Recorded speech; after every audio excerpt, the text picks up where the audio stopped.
Electronic media, print media మీ అందరికీ పేరు పేరున నేను సారీ చెప్తా ఉన్నాను. ఎలక్ట్రానిక్ మీడియా, ప్రింట్ మీడియా మిత్రులకు. ఎందుకంటే పండుగ రోజు, భోగి రోజు, సంక్రాంతి రోజు పాపం మీ అందరికి కూడా చాలా ఇబ్బంది పెట్టిండు. కానీ ఇబ్బంది పెట్టింది నేను కాదు, రేవంత్ రెడ్డి గారు అనేది మీ అందరూ కూడా గుర్తుపెట్టుకోవాలని మీ అందరికి కూడా తెలియజేస్తూ, మరియు మరొకసారి మీ అందరికి కూడా మీ అందరికీ పేరు పేరున సంక్రాంతి, భోగి శుభాకాంక్షలు తెలియజేస్తూ, ఇవాళ ఈ రాష్ట్రంలో ఏమి జరుగుతుందనేది ఇలా మీ ద్వారా యావత్ తెలంగాణ ప్రజలందరికీ కూడా తెలియజేస్తా ఉన్నాను. రోజు రేవంత్ రెడ్డి గారు BRS party working president KTR గారు, హరీష్ రావు గారిని, మరియు మా శాసనసభ్యుల్ని, శాసన మండలి సభ్యుల్ని, పార్లమెంట్ సభ్యుల్ని, మాజీ శాసనసభ్యుల్ని, మా 60 లక్షల బీఆర్ఎస్ పార్టీ కుటుంబ సభ్యులందరినీ కూడా ఇలా ఏ విధంగా రేవంత్ రెడ్డి గారు హరాస్మెంట్ చేస్తున్నారు అనేది మీ అందరు కూడా చూస్తూ ఉన్నారు. ఈయనకి రోజు డైవర్షన్ పాలిటిక్స్ కావాలి తప్పితే, అసలు నా పక్కన కూర్చున్న తర్వాత మీకు కూడా తెలవాలి కదా, ఆ రోజు నేను నా పక్కన వచ్చి కూర్చున్న తర్వాత నాతోని పక్కన నిల్చొని నువ్వు బాగా ప్రశ్నలు అడిగినావు కదా, ఇవి చేయాలి, రైతు భరోసా ఇవ్వాలని అడుగుతున్నావు, పూర్తి చేయాలని అడుగుతున్నావు, దళిత బంధు గురించి అడుగుతున్నావు, మన తర్వాత రుణమాఫీ గురించి అడుగుతున్నావు, కల్వల ప్రాజెక్టు గురించి అడుగుతున్నావు, బాగా అడుగుతున్నావు, 6 గ్యారెంటీల గురించి. ఇప్పుడు బీఆర్ఎస్ పార్టీ బట్టలు ఇస్తానా పక్కన నుంచి కూర్చున్నాను. నేను ఒక్క నిమిషం కూడా నేను రియాక్ట్ కాదు. అంటే మైక్ ఇస్తారో లేదో నాకు తెలియదు. ఈయనతో నాకు ఏంది పంచాయతీ, ఈయనతో ఏది మాట్లాడేది, ఆ 3000 చిల్లరగాతో ఏంది మాట్లాడేది అనేది నేను అసలు రెస్పాండ్ కూడా కాలేదు. ఈయనకి మైక్ ఇచ్చిన తర్వాత మా పార్టీ బీఫామ్ మీద గెలిచినోడు నాతో బీఆర్ఎస్ పార్టీ బట్టలిప్తానన్న తర్వాత నేను ఒక బీఆర్ఎస్ పార్టీ కార్యకర్తగా, ఒక కేసీఆర్ గారి శిష్యునిగా, మా కేసీఆర్ గారిని మా బీఆర్ఎస్ పార్టీ బీఫామ్ మీద గెలిచినోడు రేసి మా బీఆర్ఎస్ పార్టీ తిడతా అంటే నేను ఊరుకోవాలన్నా? ఇది న్యాయమా? ఒకసారి మీరే ఆలోచన చేయండి. ఇక అది మైక్ లేదు, అన్నాడా అనలేదా అనేది అది మనసుకు తెలుసు, నాకు తెలుసు. అది అన్నాడా అనలేదా బరాబర్ అన్నాడు. ఆయన సిగ్గు లేకుండా ఇలా నేను కూడా గౌరవ స్పీకర్ గారిని కోరుతాం, ఇలా బాజాబ్తు బీఆర్ఎస్ పార్టీ బీఫామ్ మీద గెలిచి నేను కాంగ్రెస్ పార్టీలు ఉన్నా అని మొత్తం మీడియా సాక్షిగా, మా ఉమ్మడి కరీంనగర్ జిల్లాలో ఉన్న ప్రతి అధికారి సాక్షిగా, మా ఉమ్మడి కరీంనగర్ జిల్లాలో ఉన్న 3 మంత్రులు, ఎమ్మెల్యేల సాక్షిగా, ఇవాళ ఎమ్మెల్సీల సాక్షిగా నేను కాంగ్రెస్ పార్టీలో చేరినా అని చెప్పిండు.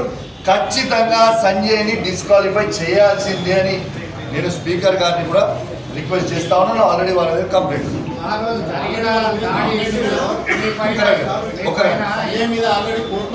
ఒక రకం పార్టీ ఫిరాయింపుల మీద మీరే కేసు పెట్టారు, మీ పార్టీ వాళ్ళు కేసు పెట్టారు. కోర్టులో ఉన్న అంశం గురించి మళ్ళీ అతను మీరు ప్రశ్నించవచ్చు. ఎందుకు ప్రశ్నించు? బరాబర్ ప్రశ్నిస్తాం కదా. ఇది నేను నేర్పించిన సంస్కారం కాదు భాస్కర్ అన్న, ఇది నేర్పించిన సంస్కారం రేవంత్ రెడ్డి గారే అన్నాడు.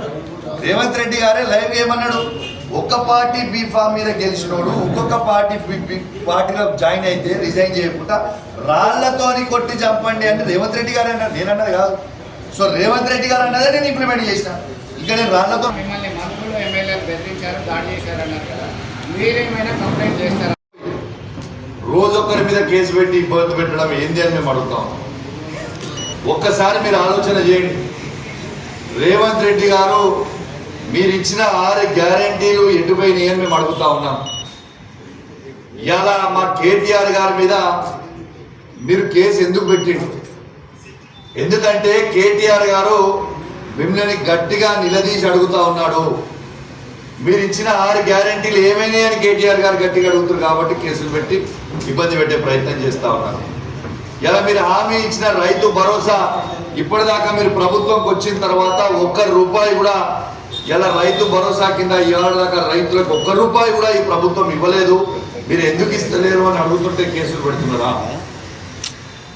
ఇలా రైతులకి రుణమాఫీ మొత్తము చేస్తామన్నారు, ఎందుకు రుణమాఫీ చేస్తలేరు అని మేము అడుగుతున్నందుకు కేసులు పెడుతున్నారా?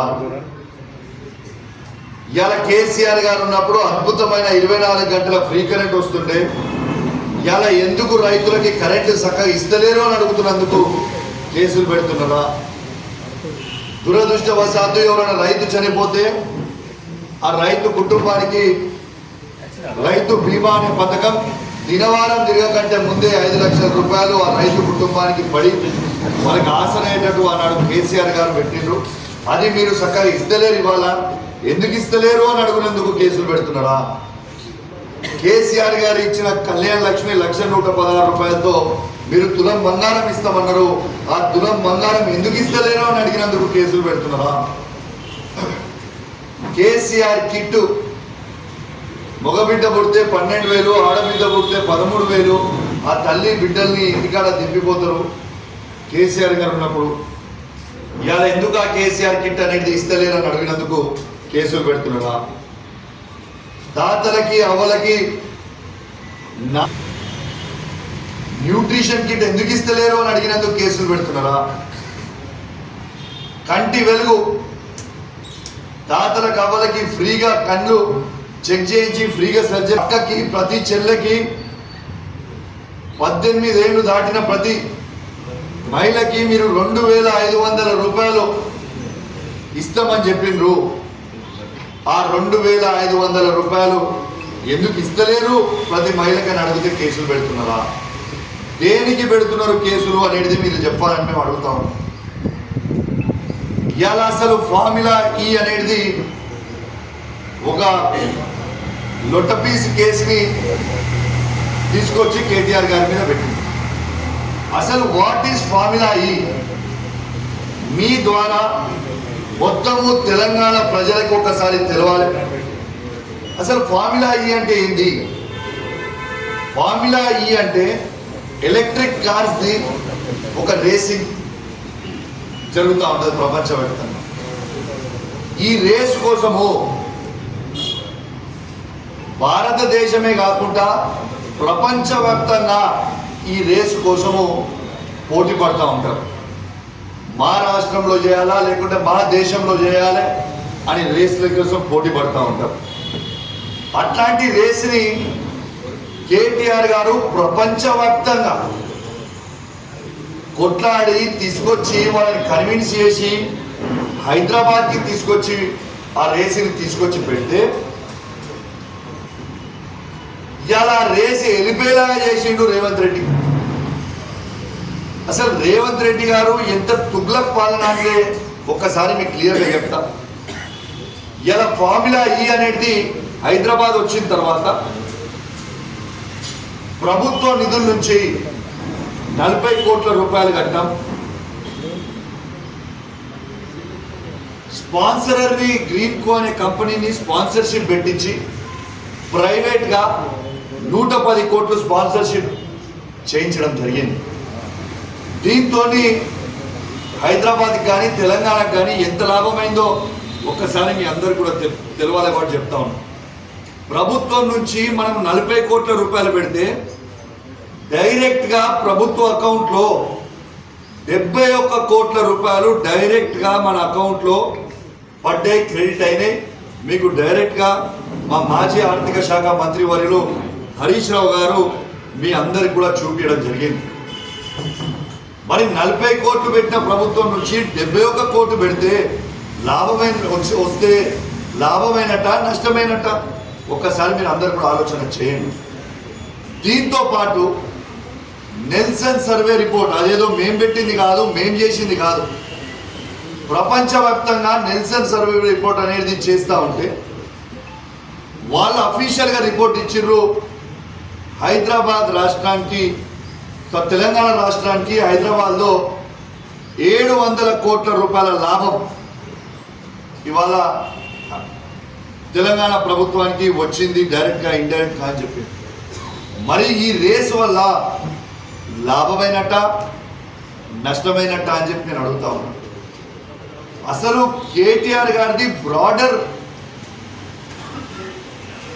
విజన్ ఏముండే అంటే టెస్లా అని ప్రపంచంలోనే ఎలక్ట్రిక్ కార్స్ని తయారు చేసేది #1 కంపెనీ టెస్లా అని అమెరికాలో తయారు చేస్తూ ఉంటారు. ఆ కంపెనీని ఒక 4 ఏళ్ళు ఫార్ములా ఈ రేస్ని చూపించి టెస్లా కంపెనీని హైదరాబాద్కి తీసుకొని వచ్చి 50,000 కోట్ల రూపాయల ఇన్వెస్ట్మెంట్ హైదరాబాద్లో పెట్టి ఒక యువతకి 1,00,000 ఉద్యోగాలు క్రియేట్ చేయాలనే గొప్ప ఆలోచనతోని కేటీఆర్ గారు ఫార్ములా ఈని తీసుకొని వస్తే